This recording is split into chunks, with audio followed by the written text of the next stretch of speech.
Hello, Graham Vincent, violin maker and musician, and we've got Thibaut Jaberg as well. Hello. Yeah, the in the workshop again, obviously today. Slightly different format video today because, well, no good reason, because I felt like it, I guess. That's the main reason. Putting in the linings this morning. It's coming on. Great guns now. This is day 5. It's interesting because he was asking me about what type of housing I generally use, and nowadays I do tend to do the sort of the square end, sort of Cremonese, if you like, sort of style housing, whereas in Brienz they tend to use the pointy one.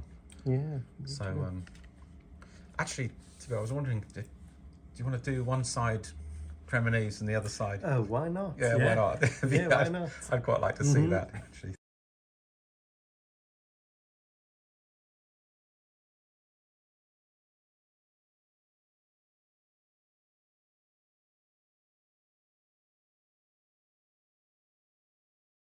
We finished sort of partially preparing the timber for the front and back of the cherry violins that Thibaut was making. That's how they look at the moment. I did do those on the, actually using my little overhead router setup as a sort of as a thicknesser effectively. So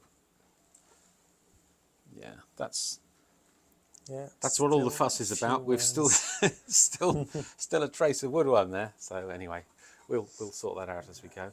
So that's probably going to be Monday before Thibaut really cracks into that again. I'll just show him where you're up to with this. Yeah, the rib garland. Done a lovely job on the rib garland. All the linings are on both sides, so that's coming along really well. And I must admit, I'm sort of in an effort to find something really, really useful and beneficial to do. I've got Thibaut working back again on that old violin that I showed you before, which is shamelessly just for me and nothing else. So Thibaut is making some little shavings, some great big thick shavings for to make some bushings for the peg holes of this violin. And yes, I've now tried them to plane it just the dry wood, and it does crackle quite a bit. So I'm now trying to make the wood wet, just to make the surface oh, so of this the is wood the first wet. one that you've done with it dampened, is it? Yeah, these were completely But that dry. thickness is about right, isn't it? Yeah, I think so. Yeah, probably gonna do like a double layer, and then we'll have like enough wood to sort of, once it's all glued, to sort of clean it up nicely. First job is to take out the bushings that I put in. You can see this one is wandering as well. Although it's been bushed several times, there doesn't seem to be much movement from the original peg position, so we'll stick with those.